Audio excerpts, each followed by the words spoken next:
Three women frozen in time, their faces a window to a century past. A photograph that defied explanation, revealing secrets science could barely comprehend. When experts magnified what was hidden in plain sight, the discovery changed everything we thought we knew about our past. Before we begin, make sure to subscribe to the channel and comment where you're watching from.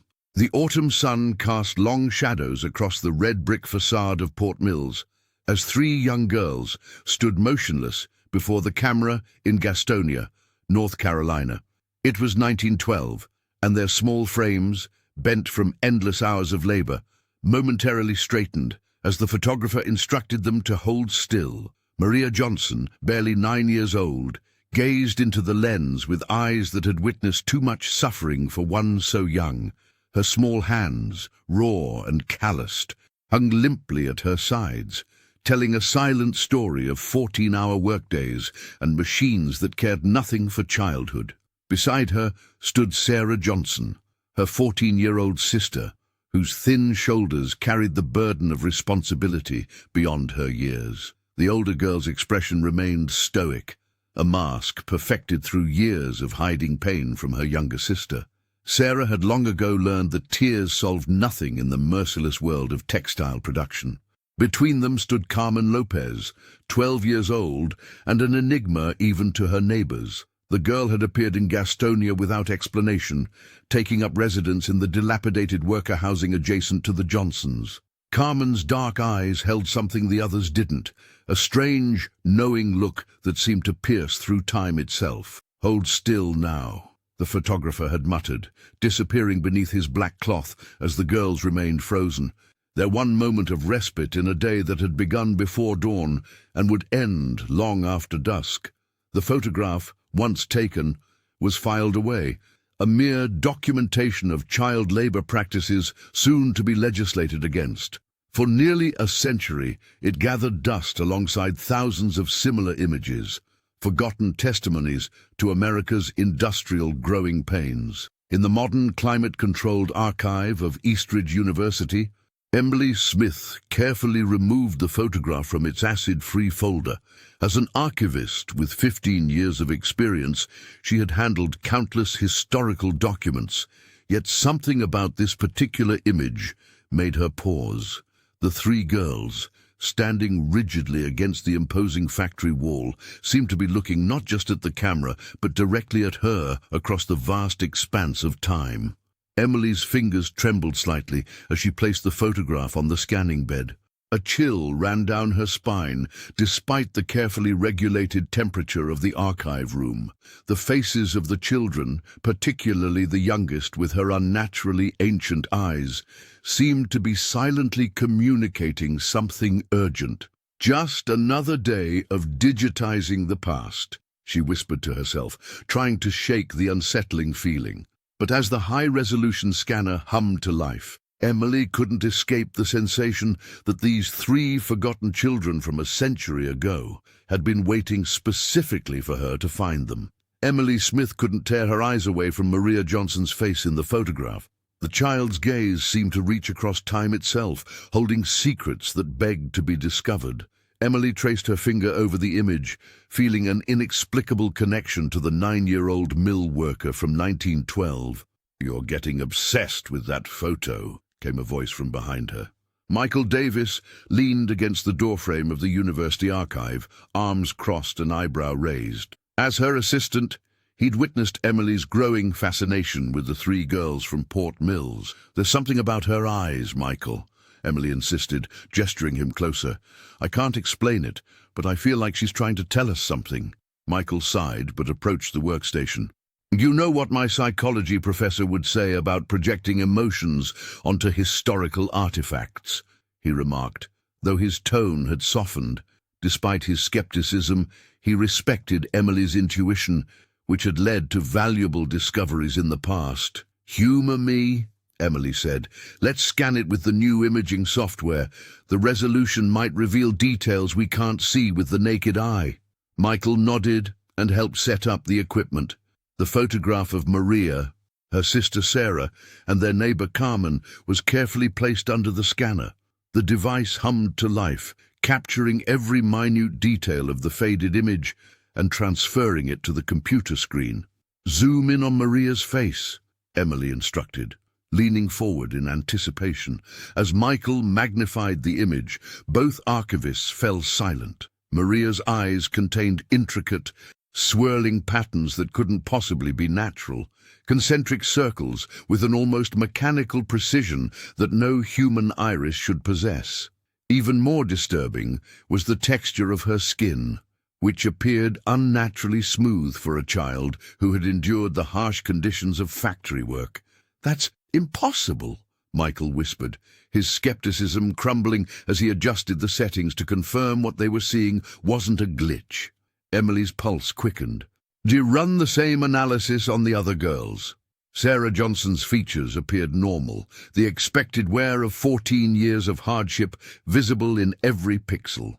But when they examined Carmen Lopez, they found similar anomalies to Maria's, though less pronounced. "This can't be an artifact of the photography process," Emily said, her voice barely audible. "The technology in 1912 couldn't create these patterns." Michael ran his hand through his hair, visibly shaken. "And then what are we looking at?" Emily stared at the swirling patterns in Maria's eyes, a chill running down her spine. "Either this is some elaborate hoax, or we've just stumbled onto something science has never documented before." Emily hunched over her desk, surrounded by a fortress of yellowed papers and microfilm reels. For 3 weeks straight, she had been piecing together the Johnson family history like a detective solving a century-old cold case. Census records from 1910 revealed the family living in a cramped tenement near Port Mills, with 5 children sharing a single room. Death certificates told a grimmer story. 3 of those children never reached adulthood, claimed by tuberculosis and industrial accidents, yet Maria Johnson had survived. Not just survived, but thrived long past expectations for child laborers of her era. Emily discovered medical records showing that Maria had contracted influenza during the 1918 pandemic that killed millions worldwide, including her own mother. Somehow, the frail girl had recovered completely, while stronger adults perished around her.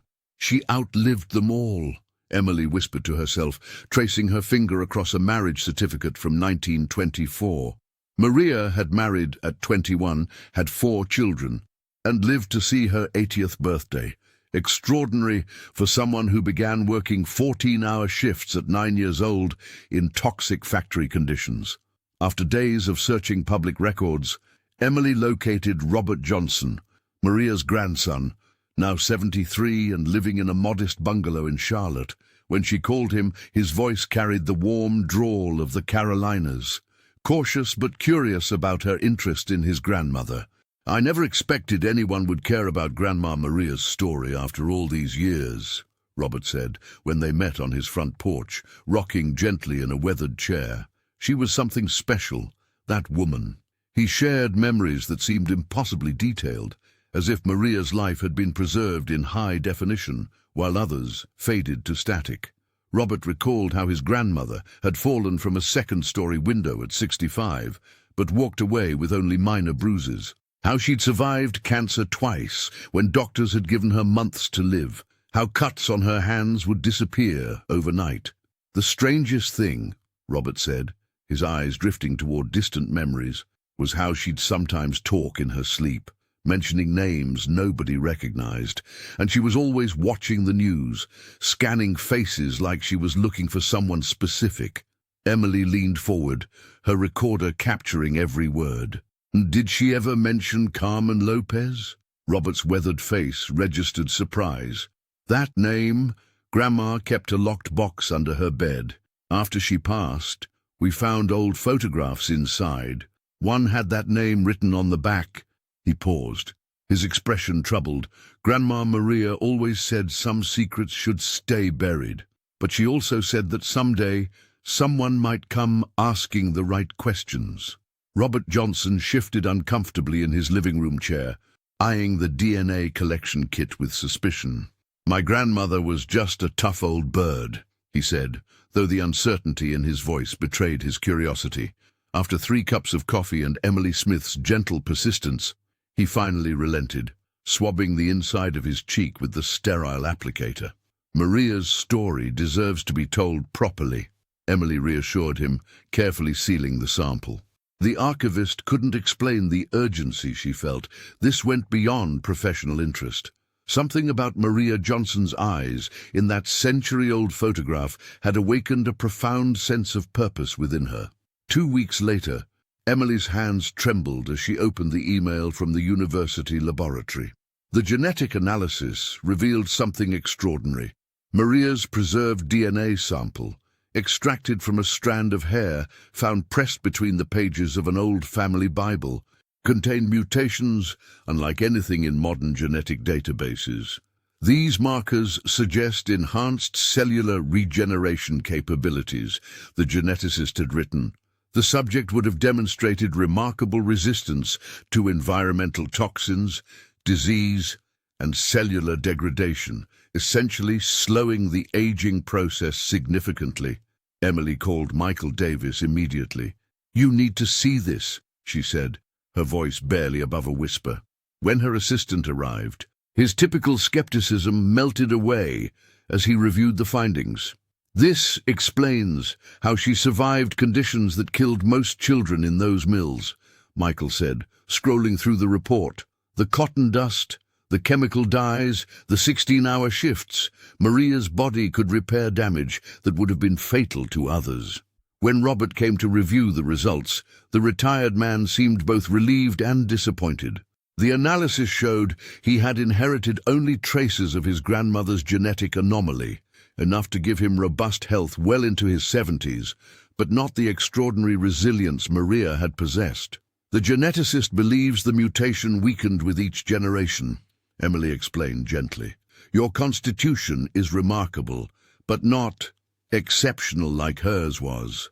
Robert nodded slowly. "She never got sick, not once that I can remember. Outlived 2 husbands and all 3 of her children." He paused, lost in memory.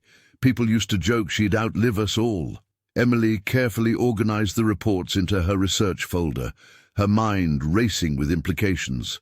If Maria had possessed such extraordinary biology, what about the other girls in the photograph? What about Carmen Lopez, whose haunting gaze seemed to follow Emily through her dreams? "This is just the beginning," she told Robert, her determination solidifying. "Your grandmother's secret might be the key to something much bigger than we ever imagined." Michael Davis wiped the sweat from his brow as he sifted through yet another box of historical photographs in the university archive. The air conditioning had failed again, making the basement room feel like one of the very textile mills they were researching. He was about to suggest a coffee break when something in a faded photograph made him freeze. "Emily," he called, his voice barely above a whisper. "You need to see this." Emily Smith hurried over, concerned by her assistant's unusually pale complexion. The photograph showed workers outside a textile factory in Georgia, dated 1927, 15 years after the original Port Mills photo. There, standing at the edge of the group, was Carmen Lopez. Her features were identical to those in the 1912 image. The same height, the same face, the same 12-year-old girl. "Oh, this has to be a mistake," Emily murmured, her scientific mind scrambling for explanations. Perhaps a daughter or niece who strongly resembled her. But as they dug deeper through the archives, the impossible pattern emerged. In a 1934 photograph from a Birmingham cotton mill, Carmen appeared again. In 1942, she stood outside a wartime manufacturing plant in Savannah. A 1956 image from a school for factory workers. Children showed her sitting in the back row. "This defies everything we understand about human biology," Emily said, spreading the photographs across the table. "She's not aging, not by a day." Michael, once the skeptic, now pulled out a magnifying glass to examine each image meticulously. "Look at her eyes," he said. "They're watching, always watching, like she knows the camera is capturing evidence of something impossible." They worked through the night, creating a timeline of Carmen's appearances. Alabama, Georgia, Tennessee, the Carolinas. She moved in a pattern, never staying in one place longer than a few years, always on the periphery of group photos, never the focus. She must have understood her condition, Emily reasoned, studying a particularly clear image from 1963. She knew she couldn't stay anywhere too long without people noticing she wasn't aging. The most recent photograph they found was from 1978. Carmen, still 12, working at a textile repair shop in Mississippi. After that, the trail went cold. What happened to her? Michael wondered aloud. Did she finally age? Did she die? Or did she just get better at hiding? Emily stared at the timeline they'd created, a chill running down her spine despite the room's heat. Carmen Lopez wasn't just a historical curiosity or a medical anomaly. She was something that challenged the very foundations of reality. A child, frozen in time, moving through decades like a ghost, witnessed only by the unblinking eye of the camera. "We need to find her," Emily whispered, unable to tear her eyes away from Carmen's unchanging face. "Whatever she is, whoever she is, we need to understand." Emily Smith was reviewing her notes on Maria Johnson's remarkable DNA results when a notification chimed on her computer. It was an email from the university's mailroom supervisor, marked urgent. Apparently, during a renovation of the old storage area, workers had discovered a small package wedged behind a cabinet. The supervisor's message contained a photo of the yellowed label that made Emily's heart skip a beat. "Dr. Smith, you need to see this. It's addressed to you, but the postmark is from 1913. Emily rushed across campus, her mind racing with possibilities. The mailroom supervisor handed her a small, battered parcel wrapped in faded brown paper. The handwriting on the label was delicate yet confident. "Emily Smith, University Archives," in an elegant script that belonged to another era. "This is impossible," she whispered, turning the package in her trembling hands. How could someone from 1913 have known her name, her position, a century before she was born? Back in her office, Emily carefully unwrapped the package while Michael Davis watched with uncharacteristic silence. Inside was a small wooden box, its surface smooth from age. When she lifted the lid, the scent of dried flowers wafted up, surprisingly fresh for something supposedly over 100 years old. "What is it?" Michael asked, leaning closer. Emily gently removed a sepia-toned photograph. It showed Carmen Lopez standing beside a flowering bush, holding a sprig of lavender. Unlike the faded colors typical of century-old photographs, the purple of the lavender remained startlingly vibrant, almost as if it had been taken yesterday. "This doesn't make sense," Michael muttered, his scientific skepticism visibly shaken. The photographic process from that era couldn't preserve color like this. As Emily turned the photograph over, a small folded note slipped out. The paper was thin, but remarkably well preserved. With careful fingers, she unfolded it to reveal just 4 words in the same looping handwriting as the package label. "I am still waiting." "It's her handwriting," Emily said. Comparing it to the samples they had from Carmen's factory records, it matches perfectly. Michael paced the small office. "This is beyond explanation. Either someone's playing an elaborate hoax, or what?" Emily asked, though she already sensed the impossible answer forming between them. "Or Carmen somehow knew you would be here, looking for her, a century later." Emily stared at the photograph again, meeting Carmen's knowing gaze across time. The 12-year-old girl in the image seemed to look directly at her, as if she could see through the decades that separated them. "She's trying to tell us something," Emily whispered, "and I think she's been waiting a very long time for someone to listen." Emily Smith sat at her desk, the lavender sprig placed carefully on a sterile tray beneath the laboratory's bright lights. Her scientific training battled with the impossible evidence before her eyes. The flower showed absolutely no cellular degradation, not even the slightest hint of wilting that should have occurred within hours of being picked, let alone after a century. "This defies every principle of organic decomposition," she whispered, adjusting the microscope for the 5th time. The lavender's purple hue remained vibrant, its oils still fragrant, its cellular structure intact as if it had been plucked from a garden that morning. Michael Davis paced behind her, his earlier skepticism crumbling with each test result. "I've consulted with 3 preservation experts," he said, running a hand through his disheveled hair. "Even the most advanced techniques from the early 20th century couldn't achieve this. It's as if the flower exists outside of time." Emily carefully unfolded the note again, comparing the handwriting to Carmen Lopez's signatures from the Port Mills employment records they'd digitized. The archivist's trained eye detected identical pressure points, letter formations, and the distinctive way Carmen crossed her lowercase t's, slightly angled, with a longer right extension. "It's her handwriting, Michael. Carmen wrote this note to me over 100 years ago." The implications sent a cold shiver down her spine. How could a 12-year-old textile worker from 1913 know about an archivist who wouldn't be born for decades? The mystery pulled at the threads of everything Emily understood about reality. "Perhaps we're looking at this wrong," Michael suggested, his voice quieter now. "What if Carmen isn't just preserved in photographs? What if she herself is somehow preserved?" Emily recalled the haunting eyes in the original photograph, those knowing eyes that had first drawn her attention. She thought about Maria Johnson's extraordinary genetic markers and inexplicable longevity. Were these girls connected by something beyond their shared hardship at Port Mills? "We need to find more records," Emily decided, her academic caution giving way to urgent curiosity. Hospital records, census data, anything that might track Carmen's movements after 1913. As she carefully returned the lavender to its protective case, Emily felt the weight of responsibility settling on her shoulders. Whatever secret Carmen had entrusted to her across the decades, it was now hers to uncover.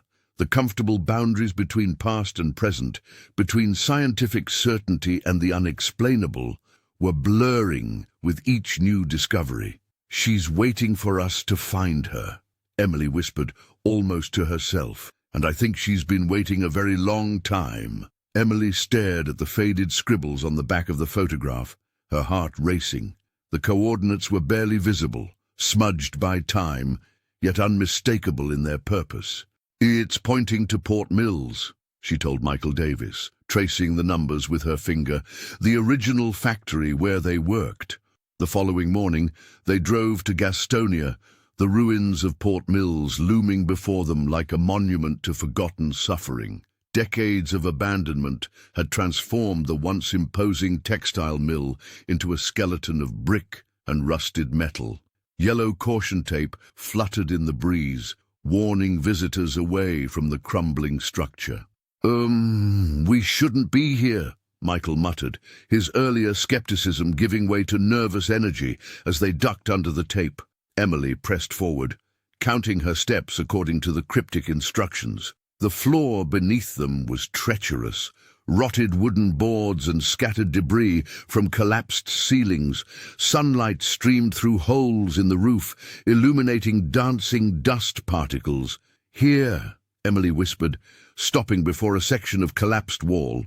"Dee, help me move these bricks." They worked in silence, clearing away the rubble.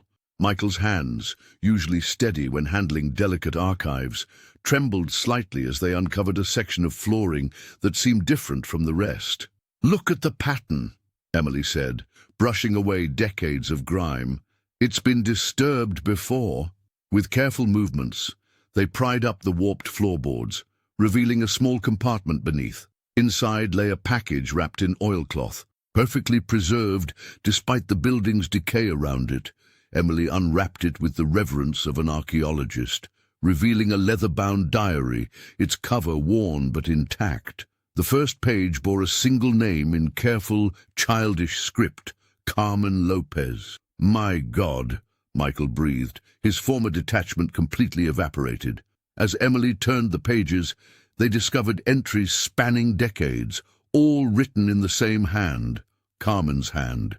The diary chronicled her impossible existence, moving from factory to factory, always appearing as a 12-year-old girl, watching the world transform while she remained unchanged. "I have seen wars begin and end," read one entry from 1943. "I have watched children grow old while I remain the same. The men in dark coats follow me still. They believe I am the answer to something. But I am only a question no one knows how to ask."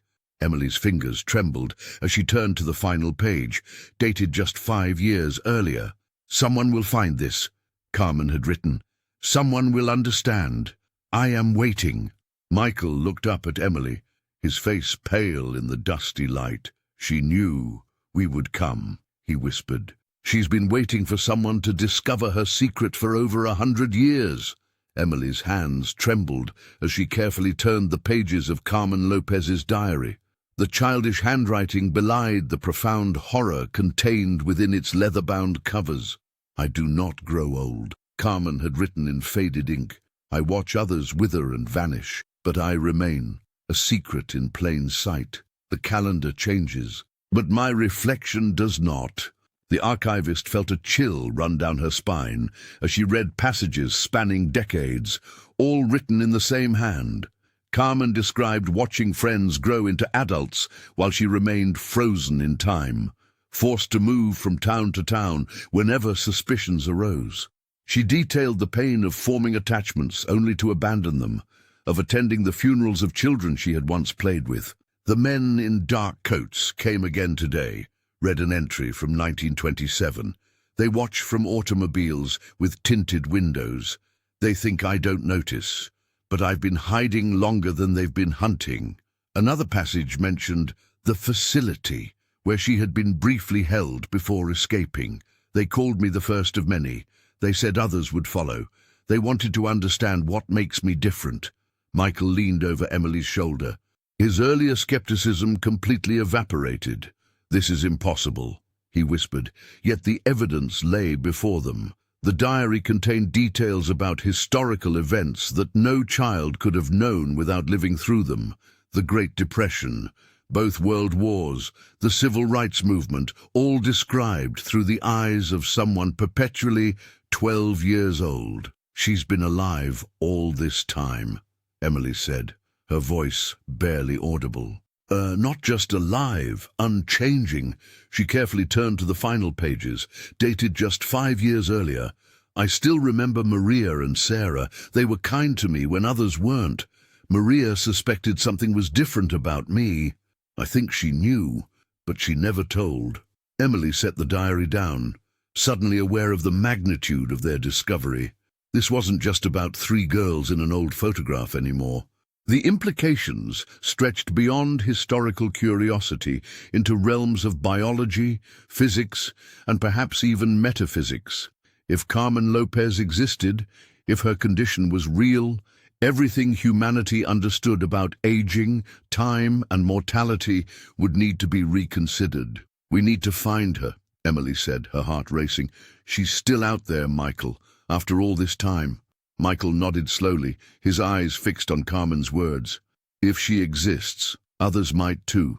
And if these men in dark coats are still looking for her, then we're not just historians anymore." Emily finished his thought. "We're part of the story now." The weight of this realization settled over them both. They had crossed a threshold from which there was no return. Word of Emily Smith's discoveries spread through the university like wildfire. What began as whispers in the faculty lounge soon erupted into open academic warfare. Her colleagues, once supportive, now avoided eye contact in hallways. The department head summoned her to an uncomfortable meeting where he questioned her increasingly speculative methodology and suggested she take a leave of absence. "Your reputation is at stake," he warned, sliding a memo across his desk. Emily's research funding was being temporarily reassessed, academic speak for frozen. "We can't have the university associated with time-traveling children," he added with a dismissive chuckle. That evening, Emily's inbox filled with messages from fellow researchers. Some were mockingly polite, Fascinating theories. Perhaps you'd be more comfortable in the creative writing department. Others were brutally direct. You've lost all credibility. The worst were the anonymous ones that arrived past midnight. Stop digging. Some secrets should stay buried. Michael Davis found her the next morning, slumped at her desk, surrounded by printouts of the Port Mills photograph. "They think I'm crazy," she whispered, pushing her tangled hair from her face. "Maybe we are," he replied, but his tone lacked its usual skepticism. He'd spent the night analyzing the diary entries, mapping Carmen's appearances across decades. The evidence was undeniable, even if unexplainable. Emily straightened her shoulders. These girls worked 14-hour days in conditions that killed children regularly. Maria Johnson outlived everyone, despite being the most fragile. Carmen Lopez somehow exists outside time itself. And Sarah, her voice caught. Sarah watched over her sister through it all. She traced Maria's face on the photograph with her fingertip. "They survived everything their time threw at them. I can survive a few academic bullies." That afternoon, Emily found a note slipped under her office door. "Abandon this research immediately. Final warning." The threat only hardened her resolve. She thought of Carmen's diary entries describing decades of hiding, of Maria's eyes that had witnessed a century of change, of Sarah's silent endurance. "I won't let them be forgotten again," Emily told Robert Johnson over the phone that evening. "Your grandmother's story deserves to be told." Robert's voice was thick with emotion. "She never spoke about the mill. Now I understand why." Emily gathered her research, backing up files to secure servers. Whatever forces were trying to silence her, academic ridicule, anonymous threats, or something more sinister, they had miscalculated. She wasn't just an archivist anymore. She had become the guardian of 3 forgotten girls, legacies, and nothing would stop her from bringing their truth into the light. Robert Johnson sat on his porch in Charlotte, staring at the family photo album with new eyes. The revelation about his grandmother Maria had shattered everything he thought he knew about his family history. The DNA results Emily had shown him painted a picture of a woman whose body had defied the toxic environment of Port Mills through extraordinary cellular regeneration, a scientific miracle hiding in plain sight for decades. She never complained.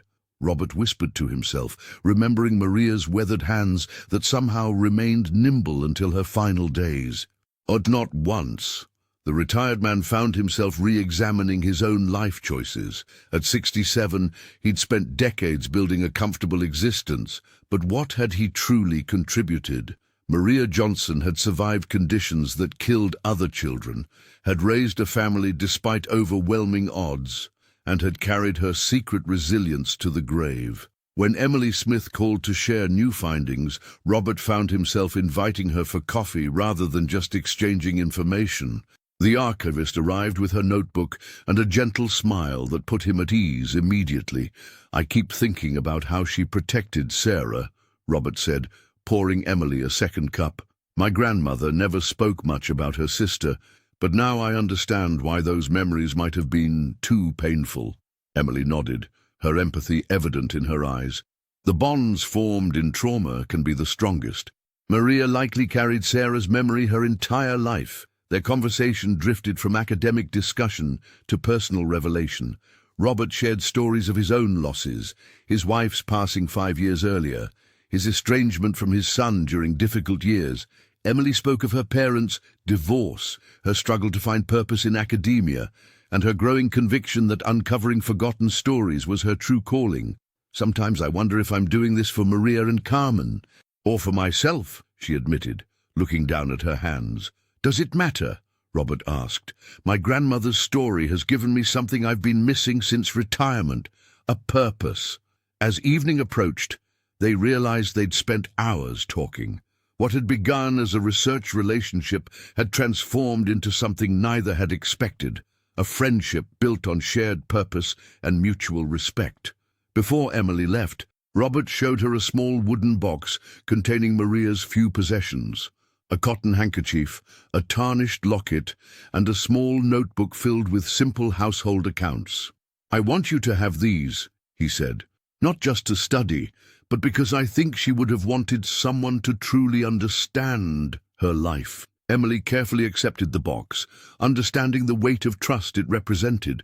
As their hands briefly touched, both recognized that their connection had become something more meaningful than either had anticipated, a bond forged through uncovering the extraordinary truth of an ordinary girl who had defied time itself. Michael Davis had undergone a profound transformation.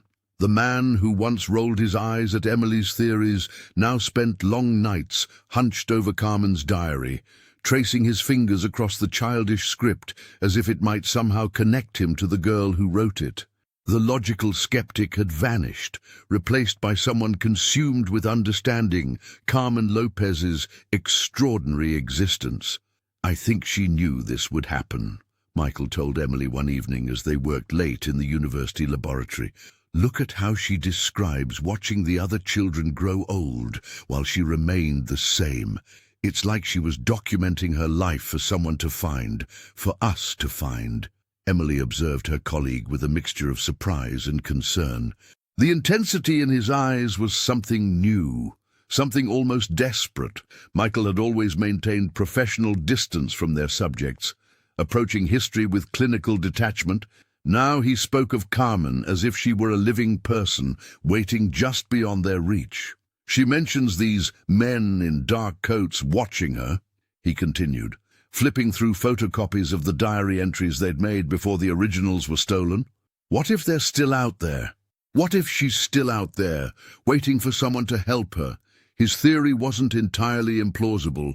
If Carmen had somehow defied aging for decades, who was to say she wasn't still alive somewhere, perpetually 12 years old, perhaps hiding in plain sight? Emily placed a gentle hand on Michael's shoulder. This really matters to you, doesn't it? He nodded, unable to fully articulate the connection he felt to this child from another time. I keep thinking about how lonely she must have been, to watch everyone around you grow old and die, to never belong anywhere. The assistant who once questioned Emily's every intuition was now pushing their investigation further than even she had imagined. He'd created elaborate timelines, tracking Carmen's appearances through the decades, mapping possible locations where she might have been seen. We're not just preserving history anymore, Emily realized aloud. We're its guardians. Michael looked up from the photographs spread across the table. These children, Maria, Sarah, Carmen, they were invisible in their time. Factory owners used them up and discarded them. Society looked away. But we won't look away, will we?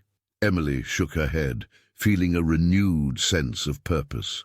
They had become something more than researchers. They were advocates for the voiceless, protectors of forgotten truths. And for Carmen Lopez, whose ageless eyes seemed to follow them from every photograph. They might be the only hope of finally being understood after a century of solitude. The mural appeared overnight, a vibrant splash against the weathered brick of an Atlanta city wall. Carmen Lopez's face stared out at the city, her eyes as haunting as they had been in the century-old photograph. Below her image, 3 words had been spray-painted in dripping crimson. She remembers. Within hours, passers-by were stopping, photographing, sharing. By noon, the image had gone viral. Emily Smith watched her phone notifications explode as the mural spread across social media platforms. She scrolled through comments ranging from artistic appreciation to wild speculation. Some claimed it was a marketing stunt. Others insisted it was connected to government experiments. A few eerily accurate comments suggested connections to child labor and immortality. This changes everything, Emily told Michael Davis as they huddled over her device in the university archive. Someone else knows about Carmen, someone with enough information to create this. Michael nodded, his earlier skepticism long abandoned. The question is whether they're trying to help us or expose us. The mural attracted a strange parade of visitors. Conspiracy theorists arrived with equipment to test the wall for radiation. Amateur historians compared the painted face to old photographs. Most concerning were the men in dark suits who photographed everyone at the site. Their government credentials flashed briefly when questioned. "It's exactly like Carmen described in her diary," Michael whispered, when Emily showed him footage of the suited men in dark coats, watching her through the decades. Emily's phone rang. Robert Johnson calling from Charlotte. "I've seen the mural online," he said, his voice tense.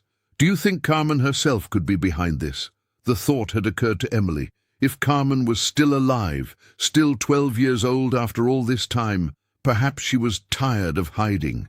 Perhaps she was reaching out in the only way she could.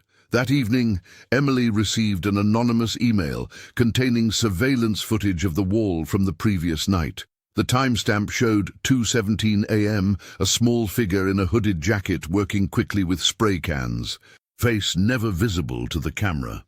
The figure moved with purpose, as if the image had been practiced countless times. "This isn't just about historical curiosity anymore," Emily told her colleagues as they reviewed the footage. "Our investigation has broken into the public consciousness. We've attracted attention we can't control." The mural represented a turning point. Their quest for answers about the 3 girls from Port Mills had transcended academic research. It had become a public mystery, a cultural phenomenon, and potentially dangerous. For every supporter offering help, there seemed to be a shadow lurking, watching, waiting to silence them. Emily stared at Carmen's painted eyes. "She's sending us a message," she whispered, "and I think she's asking for help." Emily Smith's hands trembled as she spread the documents across her desk. Yellowed surveillance reports dating back to the 1930s showed Carmen Lopez photographed in various locations, always appearing 12, always watching from the periphery of history. The archivist had uncovered a trove of confidential files through Freedom of Information Act requests, each heavily redacted but still revealing a chilling pattern. "Look at this," she whispered to Michael Davis, pointing to a photograph from 1967. "Same face, same posture. She hasn't aged a day." Michael leaned closer, his former skepticism long abandoned. "These redactions are systematic. Someone's been tracking her for generations."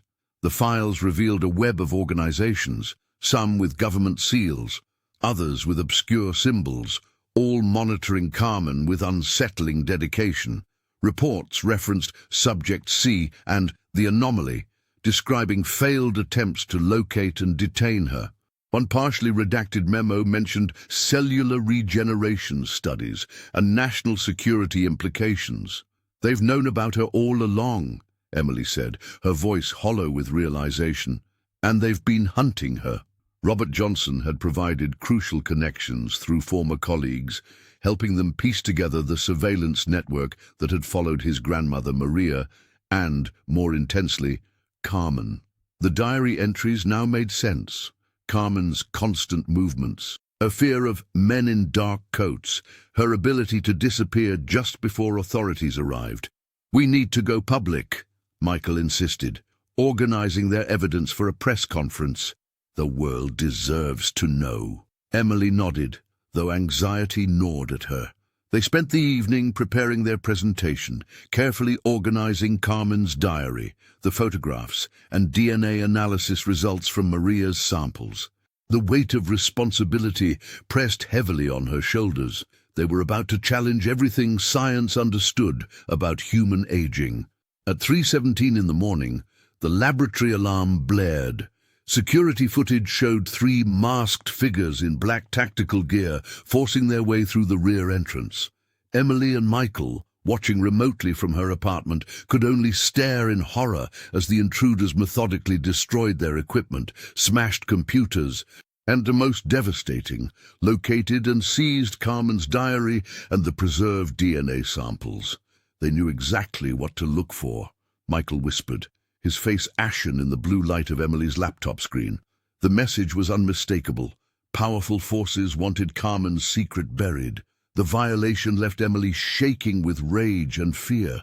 Whoever these people were, government agents, private interests, or something else entirely, They had resources, information, and clearly no hesitation about using force. "What do we do now?" Michael asked, his voice small in the darkness. Emily stared at the frozen image of the intruders, her determination hardening. "We keep going," she said. "They took our evidence, but they can't take what we know."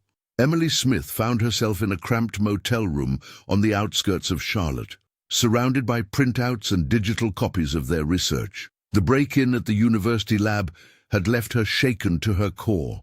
The masked intruders hadn't just stolen Carmen's diary and the DNA samples. They had stolen her sense of security.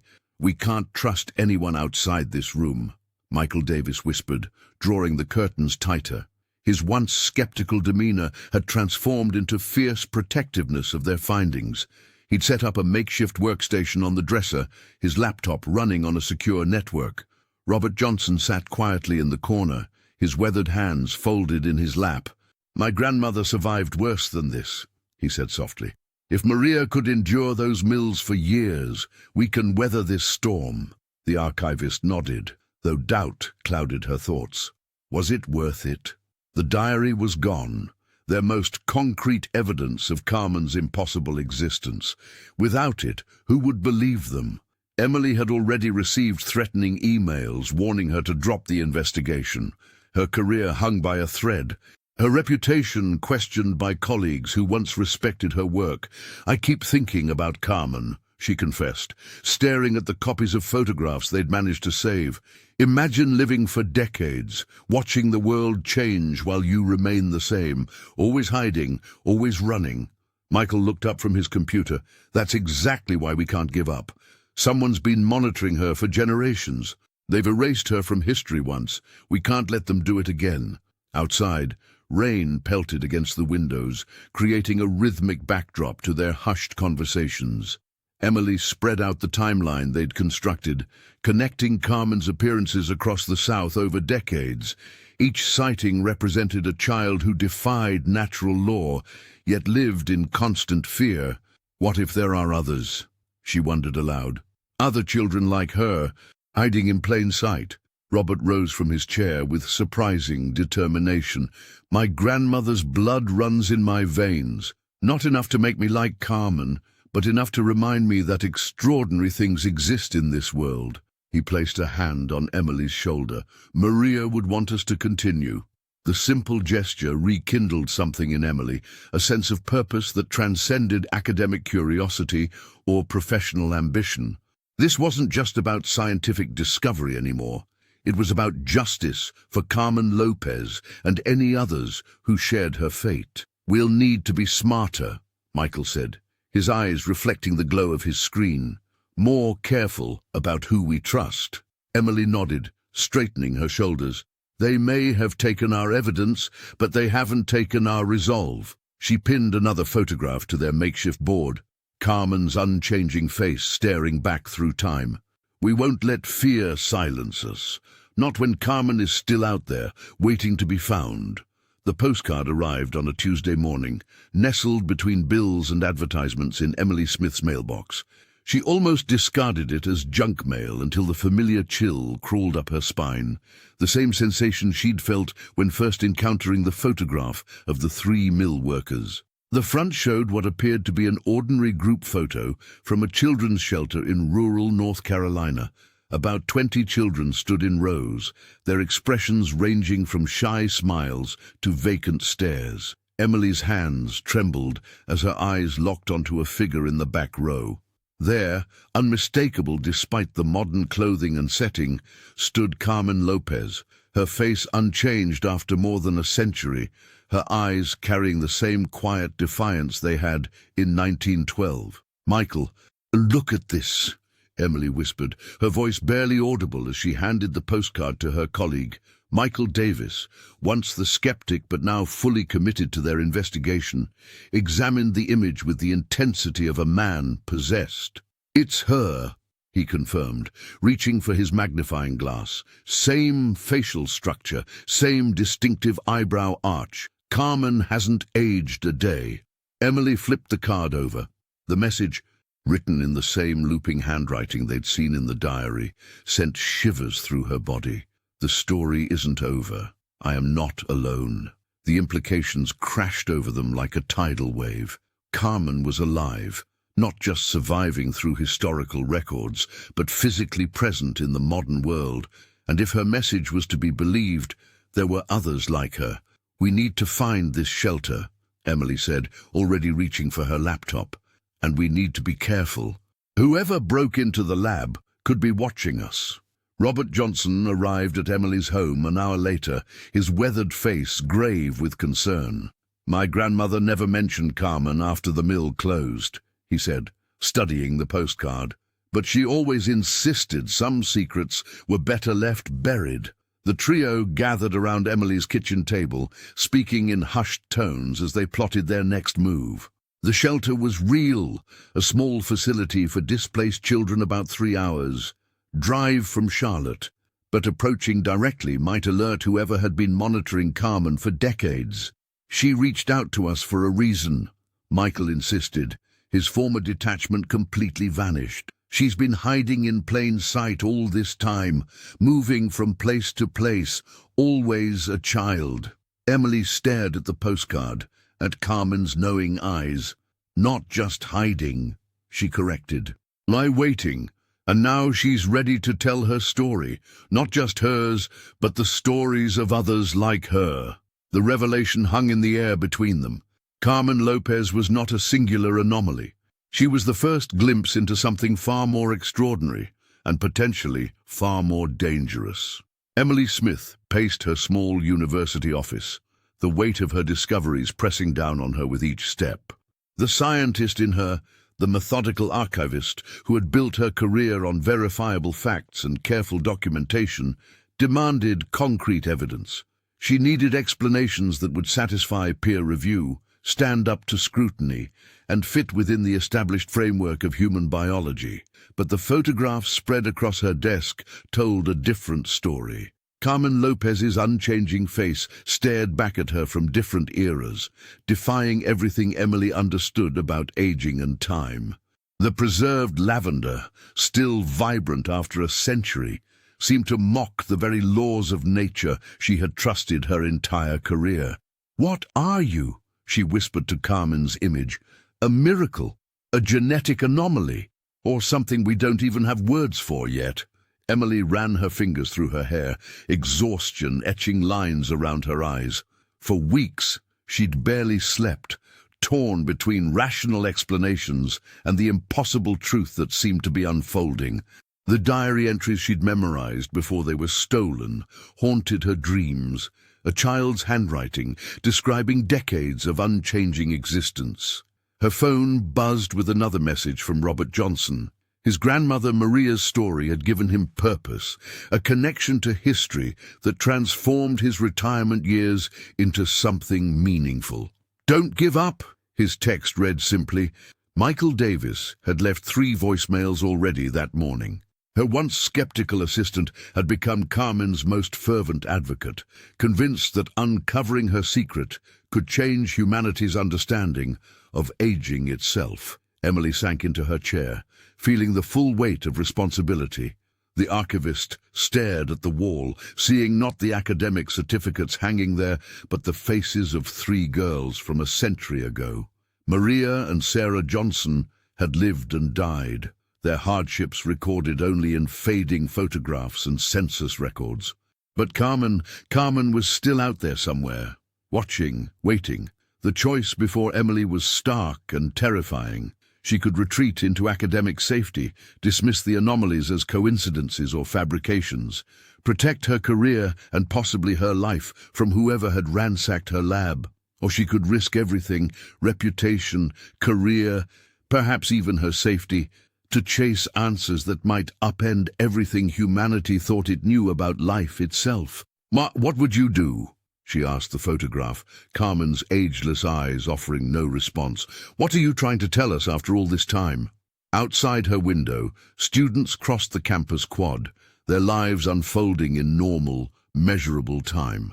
Emily envied their certainty, their faith in a world that made sense. For her, that world had shattered the moment she had first magnified those 3 faces from 1912. Robert Johnson sat on a park bench in Charlotte, watching children race across the playground. The weight of his grandmother Maria's story had transformed him. What had begun as reluctant participation in Emily's research had blossomed into something profound, a reconnection with his family's legacy of survival against impossible odds. 3 afternoons a week, the retired man now volunteered at a youth center in one of Charlotte's struggling neighborhoods. There, he mentored teenagers facing hardships that, while different from the textile mills of 1912, carried their own modern burdens. He shared watered-down versions of Maria's resilience, careful to omit the scientific anomalies while preserving the core of her determination. "My grandmother worked 14-hour days when she was just 9 years old," he told a group of attentive teens. "If she could endure that and still find joy in small moments, we can face our challenges too." Meanwhile, Michael Davis had undergone his own transformation. The once skeptical assistant who had rolled his eyes at Emily's theories now traveled across southern states, recording oral histories of elderly individuals who had worked in factories as children. His apartment walls were covered with photographs, timelines, and connections, a physical manifestation of his dedication to preserving forgotten stories. "I keep thinking about Carmen," he confessed to Emily during one of their secure video calls. "How many others like her might have slipped through history's cracks? How many children were invisible then and remain invisible now?" His voice carried the fervor of someone whose life had found unexpected purpose. Emily Smith watched her computer screen, nodding in understanding. The archivist had begun the investigation seeking academic validation, but now found herself driven by something far more visceral. The university laboratory that had once been her sanctuary now felt confining, too institutional, too bound by rules that couldn't contain the magnitude of what they'd discovered. "We're not just researchers anymore," she told Michael, her voice steady with conviction. "We're witnesses, guardians of a truth the world isn't ready to accept." She glanced at the encrypted files on her device, copies of what they'd managed to salvage after the break-in. The photograph of the 3 girls from Port Mills stared back at her. Maria's resilient gaze, Sarah's quiet strength, and Carmen's ageless eyes holding secrets that spanned a century. Emily knew the path forward would lead her into dangerous territory. Challenging powerful interests determined to keep Carmen's existence hidden, but as she looked at those 3 faces from 1912, she felt an unshakable responsibility to their stories and to the truth that connected past and present in ways science was only beginning to understand. Emily Smith's findings had ignited a global firestorm. What began as a quiet archival discovery in a university laboratory had transformed into international headlines debating the existence of children who defied the very laws of aging. The black and white photograph of Maria, Sarah, and Carmen had been reproduced in newspapers and shared millions of times across social media platforms. "These claims are scientifically impossible," declared renowned biologists on television panels, while others argued that Emily's evidence deserved serious investigation. The archivist found herself thrust into spotlight interviews and academic debates, defending research that challenged everything modern science understood about human biology. Meanwhile, Robert Johnson stood firmly by Emily's side, proudly sharing stories of his grandmother Maria's extraordinary resilience. "My grandmother survived conditions that killed other children," he would say quietly. "There was always something different about her that science couldn't explain." Reports began flooding in from across the United States and beyond. A mother in Oregon claimed her daughter had befriended a child who matched Carmen Lopez's description at a local playground, a girl who had appeared in town photos dating back 50 years. In Buenos Aires, an elderly man produced a faded class picture from 1937 showing a girl identical to Carmen sitting in the back row. Michael Davis created a secure database to document these accounts, working tirelessly to separate credible reports from hoaxes. We've verified 17 instances of children with Carmen's exact features appearing in historical records across 3 continents, he told Emily one evening, his voice trembling with excitement. The phenomenon they had uncovered was both beautiful and terrifying.